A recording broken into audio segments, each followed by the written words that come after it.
Ogden Nash. One of the most widely appreciated and imitated writers of light verse, Frederick Ogden Nash, was born in Rye, New York, on August 19, 1902. His poems also had an intensely anti-establishment quality that resounded with many Americans, particularly during the Great Depression. Nash was a keen observer of American social life, and frequently mocked religious moralizing and conservative politicians. He died on May 19, 1971.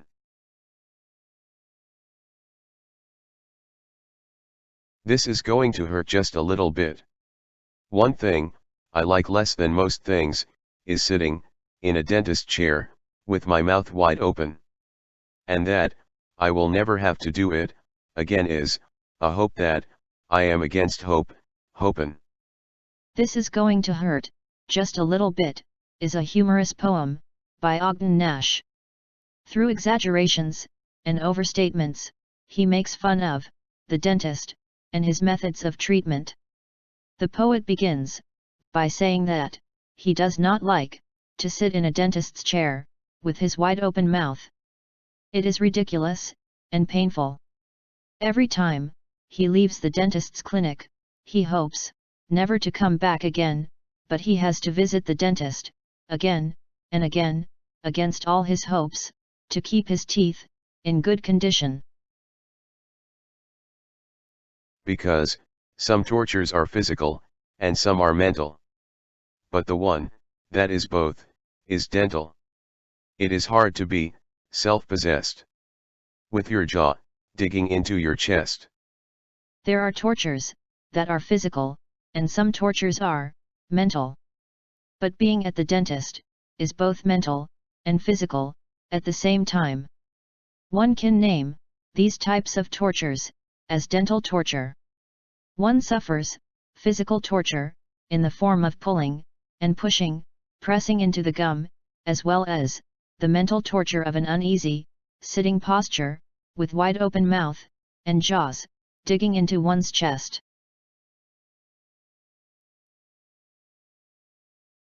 So hard to retain your calm when your fingernails are making serious alterations in your lifeline, or love line, or some other important line in your palm.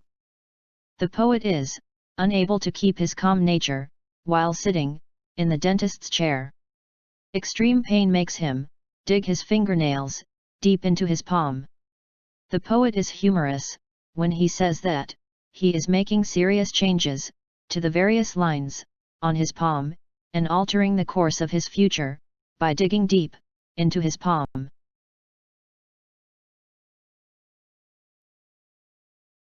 So hard to give your usual effect of cheery benignity when you know your position is one of the 2 or 3 in life most lacking in dignity.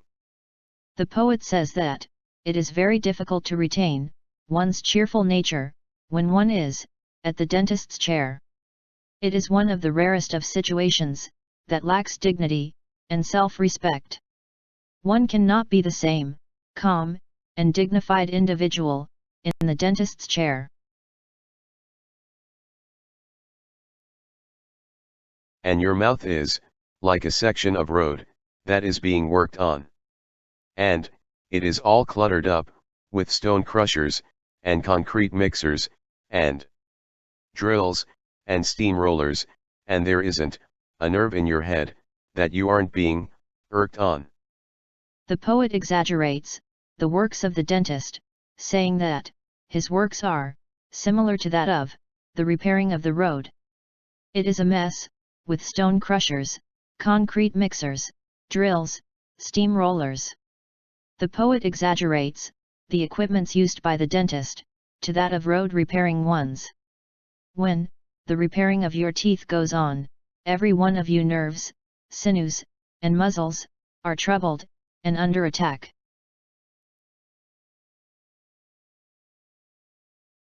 Oh, some people are unfortunate enough to be strung up by thumbs. And others have things done to their gums. And your teeth are supposed to be being polished. But you have reason to believe they are being demolished. The dentist attack the patient with his thumbs and press hard on their gums. The patient, already under severe pain, find it extremely horrible. You go to the dentist to polish your teeth. But when the dentist works on your teeth, you have got every reason to fear that he is demolishing your teeth completely. He is that rough and unmerciful. And the circumstance that adds most to your terror is that it's all done with a mirror. Because the dentist may be a bear, or, as the Romans used to say, only they were referring to a feminine bear when they said it, an ursa. The patient would naturally be terrified when he sees the dentist working with the help of a mirror. The poet then compares the dentist to a bear. The bear attacks its prey, tears into them, mauls them, and only a mangled remains are left behind. One cannot be sure whether it is love or hatred that governs the dentist. One has every right to suspect his intentions. The Romans used to call a bear ursa. Ursa was a female bear, but the dentist here is a male one. But all the same, how can you be sure, when he takes his crowbar in one hand, and mirror in the other, he won't get mixed up? The way you do, when you try to tie a bow tie with the aid of a mirror. And forget that left is right, and vice versa. The poet, once again, bring in the use of mirror into our notice. How can one be sure the dentist won't mix up right and left while treating with the mirror? We often mix up our left and right when we try to tie our bow tie with the help of a mirror. It would be a horrible situation if the dentist treat the wrong side and wrong teeth. And then, at last, he says, that will be all. But it isn't, because he then coats your mouth, from cellar to roof, with something that I suspect is generally used to put a shine on a horse's hoof. The dentist would say, after some time, that is all. But it is not the end. There are more things to come. One cannot trust a dentist. He will then coat your mouth with something similar to the stuff used to make the horse hoof shine better. Here, the poet is hammering a last nail into the reader's mind by creating a suspicion against the dentist. Does the dentist use the same substance that is used to put a shine on horse hoof? It is terrible then. And you totter to your feet and think, well, it's all over now, and, after all, it was only this once. And he says, come back in 3 months. When you get to your feet staggering and dizzy, and is about to emit a sigh of relief, hoping that everything is over, and this was only for once, the next bombshell comes. The unsympathetic and brutal dentist says, come back in 3 months. As in the case of Hopen, the poet coins another word, in months, to rhyme with once. It too has a humorous effect. And this, O fate, is I think, the most vicious circle that thou ever sentest. That man has to go continually to the dentist to keep his teeth in good condition. When the chief reason he wants his teeth in good condition is so that he won't have to go to the dentist.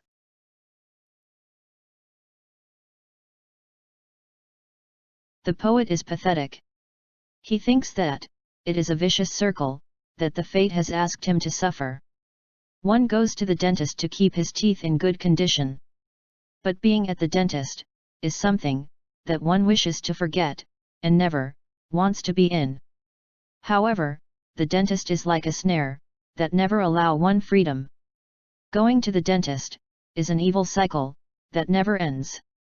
It is, with the hope of never going to that dental clinic again, that one visits it, but it is a fact that one has to go to the dentist again and again to keep one's teeth in good condition.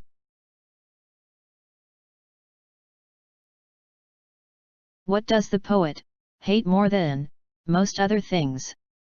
The poet hates sitting in a dentist's chair with his mouth wide open. It is a humiliating and uncomfortable position. What is the hope that the poet hopes against? The poet hopes that he would not have to come back ever again to the dentist. It is a hope against hope, and he will have to come back to keep his teeth in good condition. What does hope hopen mean? Hope hopen is in fact similar to hope hoped. Like dream dreamt, plan planned, sketch sketched, etc. The poet coins the word hopen to rhyme with word open. It is a part of the poetic license. What is your opinion about dental pain? Dental pain is unbearable. It is one of the most unfortunate thing to visit a dentist, especially for a teeth filling or drilling. The patient is bereaved of all his dignity and self-respect. How is dental torture unique? Dental torture is unique because, while other pains are of either physical or mental nature, dental pain is both at the same time. Why is it hard to be self-possessed while sitting in a dentist's chair? In a dentist's chair, one cannot be self-possessed, calm, and composed. First of all, it is an uncomfortable sitting posture, with one's mouth wide open and jaws digging into one's chest. Secondly, it takes away one's dignity and self-respect. The extreme pain makes one dig one's fingernails into one's palm. Why do fingernails make serious alterations in the palm? While in the dentist's chair, the poet suppresses his dental pain by tightening his clutch of the fist, and subsequently his fingernails go deep into his palm. What does the poet refer to by the three kinds of lines? The three kinds of lines in the palm are lifeline, love line, and other important lines. It is a reference to palmistry. An expert palmist foretells a person's future by studying the lines in his palm. It is believed that there are several lines that determine a person's fate. What is peculiar about the position one remains in a dentist's clinic? While sitting in a dentist's chair, one has to forget all decency and dignity associated with self-respect and honor. It is not a posture that one ever wishes to be in. Why does this position lack dignity? One does not normally sit anywhere with his mouth wide open. It is against decency and etiquette. Again, it hurts one to keep his mouth wide open for a long time. One's jaws dig deep into one's chest while sitting at the dentist's chair. Surely, it is not a very comfortable position. Do you justify the poet's comparing the mouth with a section of road under repair?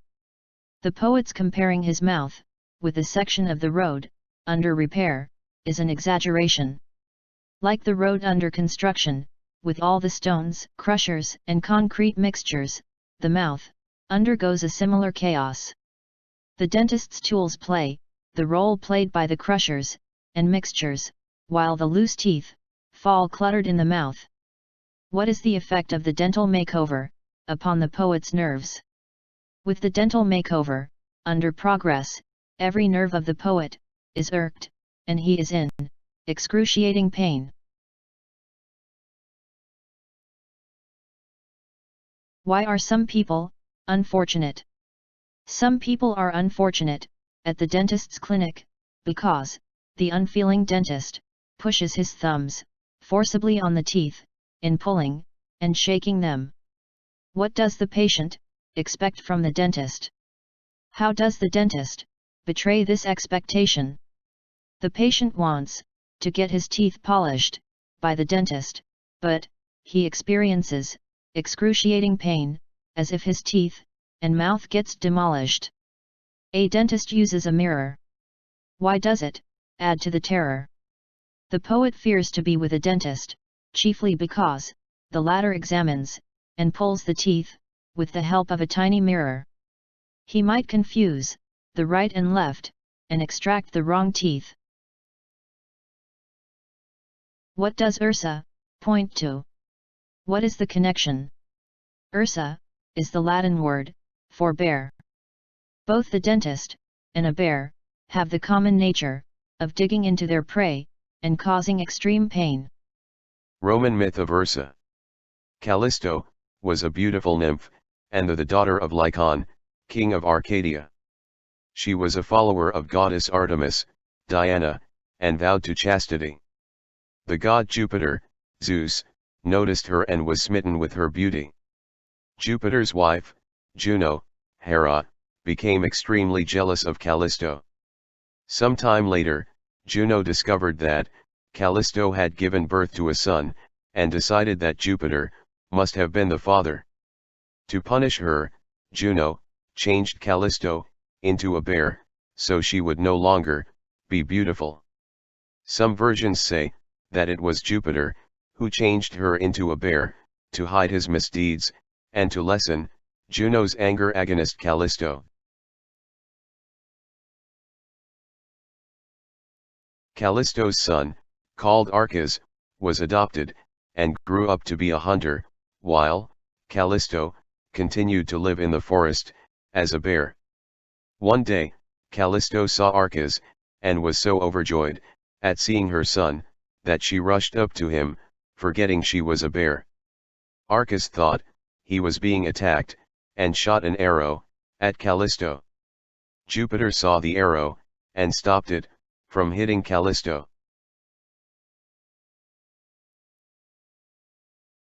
To save Callisto and her son from further damage from Juno, Jupiter changed Arcas too into a bear. He then grabbed them both by their tails and swung them both into the heavens so they could live peacefully among the stars. The strength of the throw caused the short, stubby tails of the bears to become elongated. Juno was even angrier with Jupiter and managed to exact still more revenge on poor Callisto and Arcas. She went to the gods of the sea and forbade them to let the two bears wade in their water or streams on their long and endless journey around the pole star. The two constellations, Ursa Major and Ursa Minor, signifies Callisto and Arcas. Why does the poet fear that the dentist could mix up? The dentist uses a mirror while treating the patient. The poet fears that he might mix up left and right, as we do when we tie a bow tie with the help of a mirror. What goes wrong when one tries to tie a bow tie with the help of a mirror? There is a possibility that one might mix up one's left side and right side when one uses a mirror to tie a bow tie. The reflections in the mirror might confuse one easily.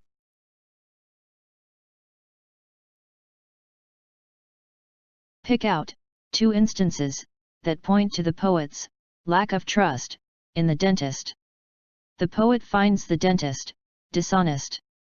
Even when the dentist declares that his work is over, there remains some sort of additional work to be done. The poet suspects that the dentist's coating amalgam is a similar substance used for putting a shine on the horse hoof. What does the poet hope when he walks out of the dentist's clinic? While walking out of the dentist's clinic, the poet hopes that he will not have to return to the dentist again. But he knows that he has to do it again and again, to keep his teeth in good condition. It is an evil circle. He hates it, but can't avoid it.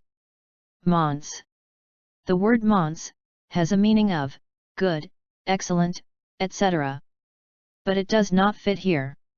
It here mean 3 months. Ogden Nash has habit of coining such words, both for humor and for rhyming effect.